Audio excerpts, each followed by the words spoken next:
जब भी हम शिव की मूर्ति देखते हैं तो उनके हाथ में एक त्रिशूल दिखाई देता है। तब मन में एक प्रश्न उठता है, आखिर शिव के पास त्रिशूल ही क्यों है, या कोई और अस्त्र क्यों नहीं? और सबसे बड़ा प्रश्न, अगर शिव करुणा के प्रतीक हैं तो उनके हाथ में हथियार क्यों हैं? यहीं से त्रिशूल का रहस्य शुरू होता है। पुराणों में त्रिशूल को शिव का प्रमुख आयुध यानी कि शस्त्र जो किसी उद्देश्य की पूर्ति करे माना गया है। कहा जाता है कि जब संसार में असंतुलन बढ़ता है, शिव का त्रिशूल व्यवस्था को पुनः स्थापित करता है। लेकिन ऋषि केवल एक हथियार की बात नहीं कर रहे थे, वे जीवन के सबसे बड़े नियम की बात कर रहे थे, क्योंकि यह संसार 3 शक्तियों पर चलता है और मनुष्य का जीवन भी। ऋषियों ने कहा, पूरी प्रकृति 3 गुणों से बनी है, सत्व, रजस, तमस। ये कोई देवी देवता नहीं है, ये अच्छे और बुरे प्रमाण पत्र भी नहीं है, ये प्रकृति के 3 स्वभाव हैं और हम सब हर दिन हर पल इन तीनों के बीच जी रहे हैं। ऋषियों ने त्रिशूल को एक और दृष्टि से समझाया, इच्छा, ज्ञान, कर्म। इच्छा आपको दिशा देती है, ज्ञान आपको सही मार्ग दिखाता है और कर्म आपको मंजिल तक पहुंचाता है। इन तीनों में से एक भी कम या ज्यादा हो जाए तो जीवन असंतुलित हो जाता है।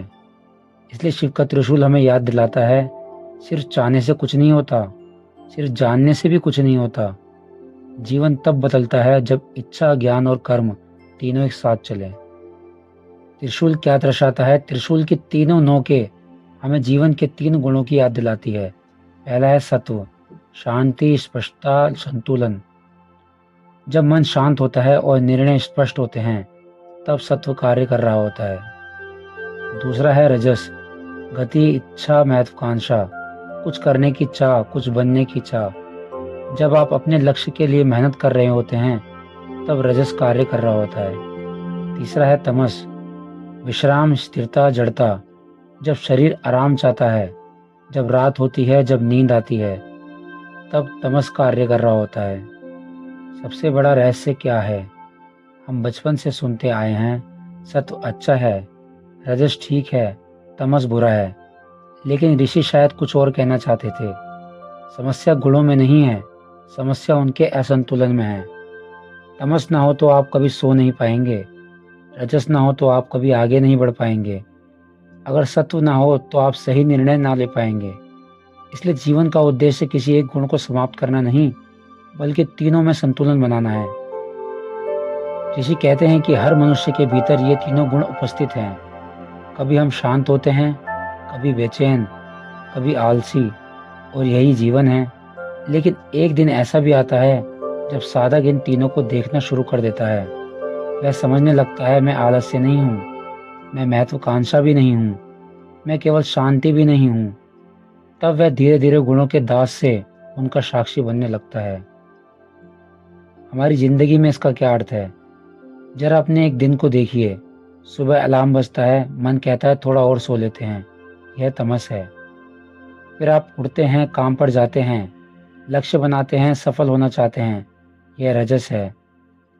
और दिन के अंत में जब आप शांत होकर बैठते हैं, ध्यान करते हैं या स्वयं को समझने का प्रयास करते हैं, यह सत्व है। यानी आप हर दिन त्रिशूल के तीनों सिरों के बीच यात्रा कर रहे हैं। विज्ञान क्या कहता है? विज्ञान भी हमें बताता है कि हर प्रणाली में 3 अवस्थाएं दिखाई देती हैं, स्टेबिलिटी, एक्टिविटी, इनर्शिया। यानी कि संतुलन, गतिशीलता और जड़ता।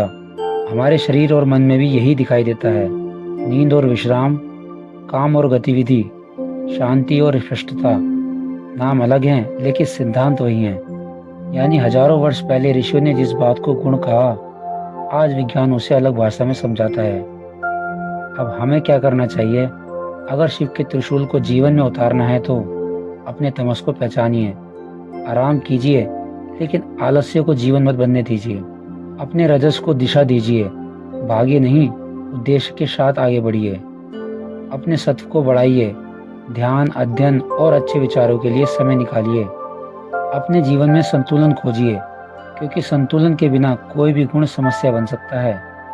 हर रात खुद से पूछिए, आज मेरे जीवन में कौन सा गुण सबसे अधिक सक्रिय था? त्रिशूल हमें सिखाता है, समस्या गुणों में नहीं है, समस्या उनके असंतुलन होने में है। तमस आपको सुलाता है, रजस आपको दौड़ाता है सत्व आपको जगाता है और शिव शिव आपको इन तीनों के पार ले जाते हैं।